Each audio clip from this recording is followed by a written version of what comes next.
Hey y'all, this is Palak Narang studying MBBS and welcome to my YouTube channel.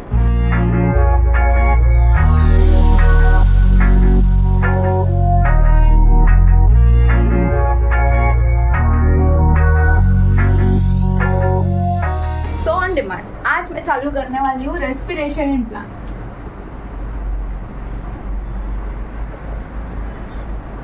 In plants MBI को भी थोड़ा side पे रखते हैं, रेस्पिरेशन से चालू करते हैं. चलो बेसिक सी चीज, start from the basic. Respiration exactly होता क्या है? रेस्पिरेशन में क्या होता है, हम जो फूड खा रहे हैं या इन जनरल हम या प्लांट्स जो भी फूड खा रहे हैं उससे उनको जो एनर्जी मिल रही है दैट इज रेस्पिरेशन. तो हम जो फूड खा रहे हैं तो फोटोसिंथेसिस में मैंने बताया था फूड कैसे स्टोर होता है, C6H12O6 शुगर के फॉर्म में स्टोर होता है प्लांट के अंदर. तो जो हमने खाया आई मीन प्लांट्स ने, हमने बोलू समझो मत, जो फूड खाया गया उसका breakdown into oxygen, water and energy. ठीक है, 6C6H12O6 gives 6O2 plus 6H2O plus energy. ये पूरा का पूरा reaction is respiration. So basically plants ने फोटोसिंथेसिस के थ्रू खाना बनाया, अब रेस्पिरेशन के थ्रू उसी खाने को वो यूटिलाइज कर रहे हैं ताकि उनको एनर्जी मिले. हम भी ऐसे ये खाना खाते हैं, कार्बोहाइड्रेट, फैट, प्रोटीन खाते हैं हम लोग, और वो उससे जो एनर्जी मिलती है वो हम यूटिलाइज करते हैं. सिमिलरली वो एनर्जी किसको मिलेगी? प्लांट्स को मिलेगी, क्योंकि चाहिए ना, मतलब उन लोगों को भी एनर्जी. तो इस प्रोसेस को हम बोलते हैं रेस्पिरेशन. अब प्लांट्स लोग क्या क्या खा सकते हैं, मतलब क्या क्या इन जनरल फूड सब्सटेंसेस आपको पता है? एक कार्बोहाइड्रेट पता है,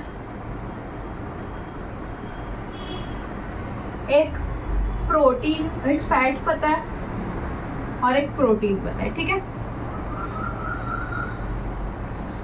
अब प्रेफरेंस क्या होती है? कार्बोहाइड्रेट, फैट, प्रोटीन, ये नॉर्मली हमारी डाइट में होने चाहिए, मैक्रोन्यूट्रिएंट्स. तो यूटिलाइजेशन की, सबस्ट्रेट की प्रेफरेंस क्या होती है? इसका मतलब अगर हमारे में तीनों चीजें हैं तो सबसे पहले किस चीज का ब्रेकडाउन होगा? सबसे पहले होगा कार्बोहाइड्रेट का, फिर फैट का, फिर प्रोटीन का. लेकिन सबसे ज्यादा एनर्जी किस में से मिलती है? सबसे ज्यादा एनर्जी मिलती है फैट में से, फिर कार्ब और प्रोटीन में सेम मिलती है.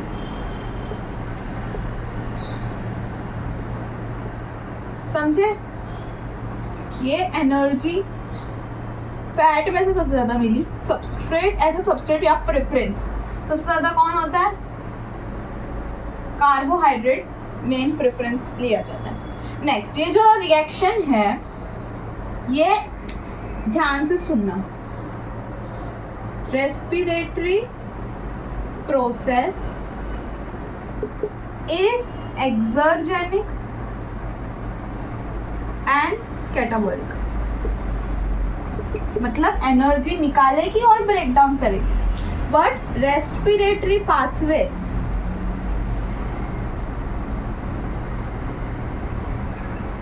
Is both catabolic and anabolic. मतलब क्या कि रेस्पिरेटरी प्रोसेस जो दिखी, मैंने देखा बड़ा जो कॉम्प्लेक्स कंपाउंड है उसको अपने छोटे में तोड़ा तो उसका मतलब कैटाबॉलिक हुआ.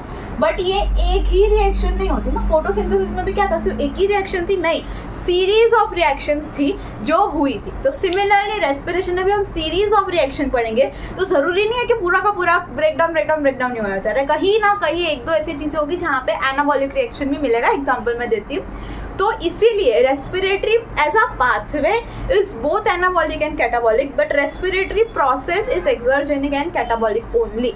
समझे? चलो, this is the third time I am recording this. पता नहीं क्यों बार बार बंद हो जा रहा था, तो इसलिए अब लिखा हुआ है तो मैं आपको समझा देती हूँ कि मैंने क्या बोला था पिछली 2 बार. चलो, मैंने आपको बोला था कि रेस्पिरेटरी पाथवे बोथ एनाबॉलिक और कैटाबॉलिक दोनों हो सकते. तो पहले मैं एनाबॉलिक बता देती हूँ कैसे. कुछ इंटरमीडिएट पाथवे होता है क्रेब्स साइकिल का जो कि एनाबॉलिक होता है.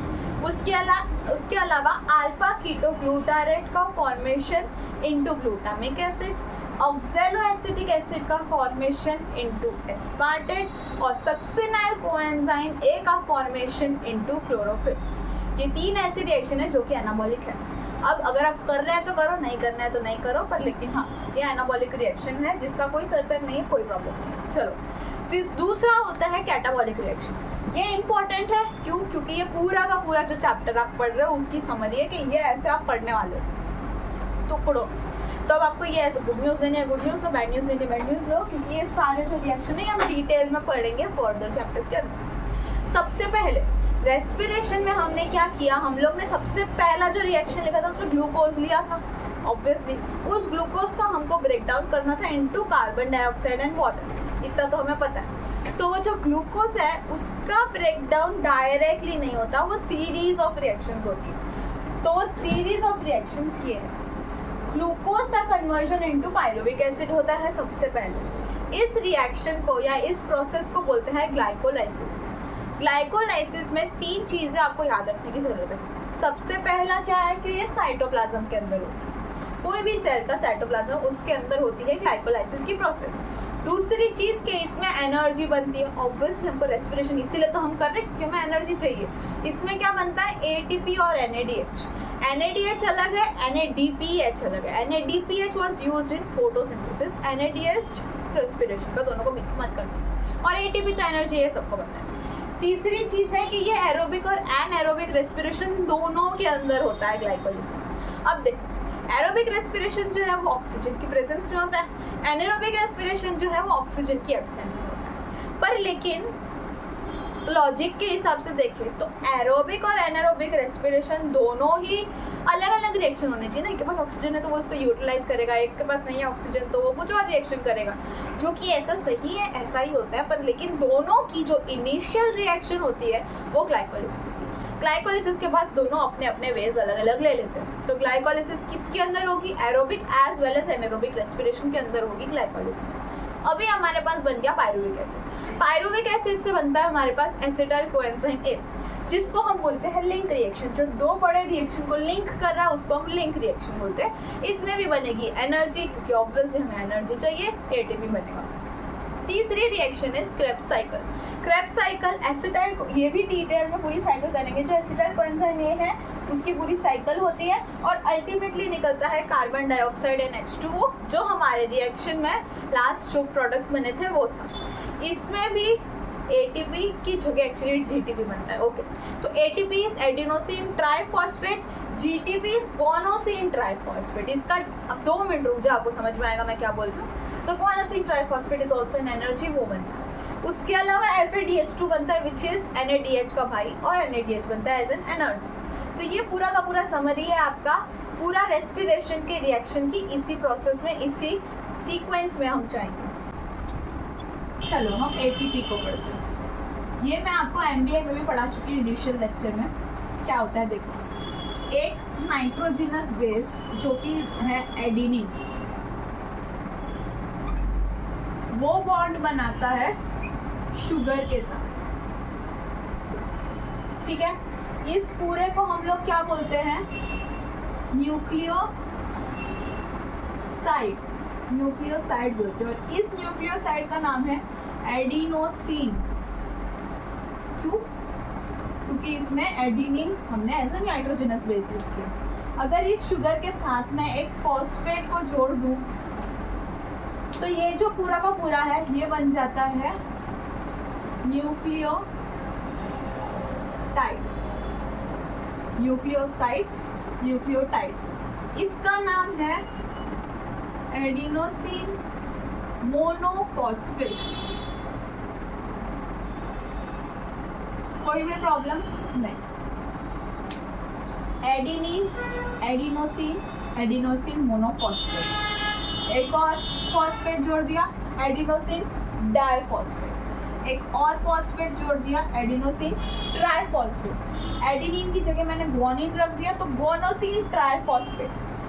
अब समझे ATP और GTP। अब देखो, एक एक फॉस्फेट निकलता है और उस हिसाब से हमें एनर्जी मिलती है। मतलब ATP जो होता है अगर ADP बन जाता है, मतलब एक फॉस्फेट उसने निकाल दिया तो हमें एक एनर्जी मिलती है। तो हर फॉस्फेट में एनर्जी क्या होती है, अगर एक ATP एक फॉस्फेट निकालता है तो हमें मिलती है 3.8 kilocalorie. Kilocalorie and calories are the same. 1 kilocalorie is not equal to 1000 calories. पता नहीं क्यों ये बहुत बड़ा मिसकंसेप्शन है। अगर उसी ADP में से एक और फॉस्फेट निकाला तो हमें मिलेगी 6.4 किलो कैलोरी। उसी AMP, अब तो एक ही फॉस्फेट है, AMP में से एक और फॉस्फेट निकाला तो मिलेगी हमें 8.19 किलो कैलोरी। समझे? एक फॉस्फेट से इतनी, दो फॉस्फेट से इतनी, तीन फॉस्फेट से इतनी कैलोरीज हमें मिलती है, 8 कैलोरी। अब हम पढ़ेंगे टाइप्स ऑफ रेस्पिरेशन।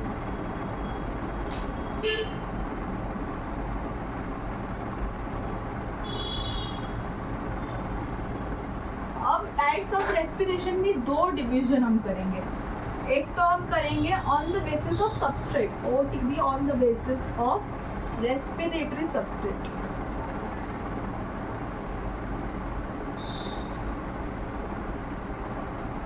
जो होंगे दो, एक होगा हमारे पास फ्लोटिंग टाइप, एक होगा हमारे पास प्रोटोप्लाज्म।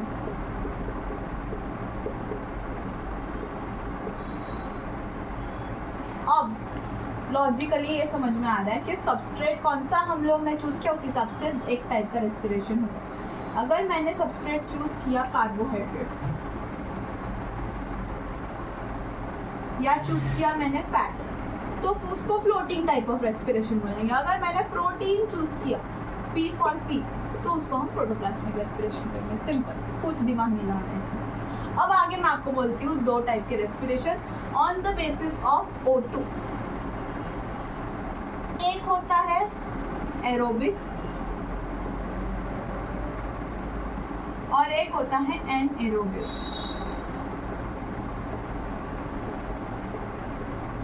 ये मैं ऑलरेडी बता चुकी हूँ। एरोबिक रेस्पिरेशन है वो होगा in the presence of O2, anaerobic respiration होगा in the absence of O2। अगर एरोबिक रेस्पिरेशन हो रहा है तो कंप्लीट ऑक्सीडेशन ऑफ ग्लूकोज, मतलब पूरा का पूरा ग्लूकोज का ब्रेकडाउन होगा, इसीलिए इसमें एनर्जी भी ज्यादा मिलेगी। ठीक है, लेकिन एनारोबिक में होगा पार्शियल ब्रेकडाउन। किसका? ग्लूकोज का, ऑब्वियसली। इसीलिए इसके अंदर कम एनर्जी मिलेगी as compared to aerobic respiration. समझे? इतना छोटू सा डिफरेंस एरोबिक और एनारोबिक रेस्पिरेशन के अंदर। इसके अलावा एक और क्लासिफिकेशन इसके अंदर ही है, दैट इज ऑब्लिगेट और फैकल्टेटिव। इसका मतलब क्या है? ऑब्लिगेट का मतलब either only in presence of और एब्सेंस ऑफ ऑक्सीजन, ये इन प्रेजेंस और एब्सेंस ऑफ ऑक्सीजन। अब इसका मतलब क्या है? देखो, ऑर्गेनिजम्स अलग अलग डिवाइडेड होते हैं। एक होता है ऑब्लिगेट एरोब। ऑब्लिगेट एरोब क्या होंगे कि वो रेस्पिरेशन सिर्फ तभी करेंगे जब उनके पास ऑक्सीजन होगा, अदरवाइज नहीं करेंगे, ऑब्लिगेट। दूसरे होते हैं फैकल्टेटिव एरोब। फैकल्टेटिव मतलब कि ठीक है, फैकल्टी नहीं, फैकल्टेटिव, कि अगर ऑक्सीजन दिया तो भी बढ़िया रेस्पिरेशन करेंगे, ऑक्सीजन नहीं दिया तो भी बढ़िया रेस्पिरेशन हम करेंगे। फिर होता है एक ऑब्लिगेट एनारोब, मतलब वो सिर्फ तभी रेस्पिरेशन करेंगे जब उनके पास एब्सेंस ऑफ ऑक्सीजन होगा, क्योंकि एनारोब है। और फैकल्टेटिव एनारोब तब होंगे जब उनके पास ऑक्सीजन दो तो भी रेस्पिरेशन करेंगे, नहीं दो तो भी रेस्पिरेशन करेंगे। समझे इतना? Obligate and facultative aerobes, obligate and facultative anaerobes. इतना रखते हैं हम आज के लेक्चर के लिए। नेक्स्ट लेक्चर में हम स्टार्ट करेंगे ग्लाइकोलिसिस के साथ। वो मेरे को इसके साथ नहीं कराना था, मुझे फ्रेश नया स्टार्ट करना था, तो मैंने इसको एक बेस इंट्रोडक्शन का लेक्चर लिया। तो बस आज के लेक्चर में रखते हैं। I will meet you in my next one. Till then bye bye.